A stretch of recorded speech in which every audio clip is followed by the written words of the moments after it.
গরমে যখন কোনো কিছু খেতে ইচ্ছে করে না, তখন কিন্তু আমি গরমে এইভাবে বাড়িতে হালকা পাতলা ঝোল রান্না করি।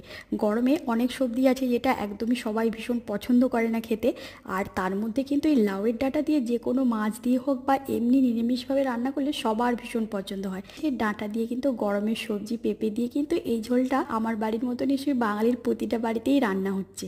আর ডাঁটার সাথে নিয়েছি ঝিঙে, পেঁপে নিয়েছি একদম পাতলা পাতলা করে কেটে নিয়েছি। ঝোলটা কিন্তু একদম কাঁচা লঙ্কা দিয়েই বানাবো। তেলে তো মাছগুলো আগেই ভেজে নিয়েছি। আর ছোটোবেলাতে এই রান্নাটা খেতে এত পছন্দ করতাম, এখনও ভীষণ ভালো লাগে। ট্যাংরা মাছ তো ওর ভীষণ খেতে ভালো লাগে, তাই কিন্তু ও বাজার থেকে ট্যাংরা মাছ এনেছে আর লাউয়ের ডগা এনে বলেছে ভীষণ ভালো করে একটা পাতলা করে ঝোল বানাও। এবার তেলে কালো জিরে দিয়েছি, পেঁয়াজ গ্রেট করা, সাথে কাঁচা লঙ্কা চেরা দিয়েছি। সবজিগুলোকে দিয়ে একটু জাস্ট নেড়ে চেড়ে নিয়েছি। আর হলুদ দিয়ে জিরে ধনে বাটার সমেত জল দিয়ে ঢাকা দিয়ে 10 মিনিট মতো স্বল্প আঁচে ফুটতে দিয়ে রাখা মাছ দিয়ে কিন্তু নামিয়ে গরমে এই ঝোল যেন খেলে এক থালা ভাত একদম গরমে শান্তি ভরে খাওয়া।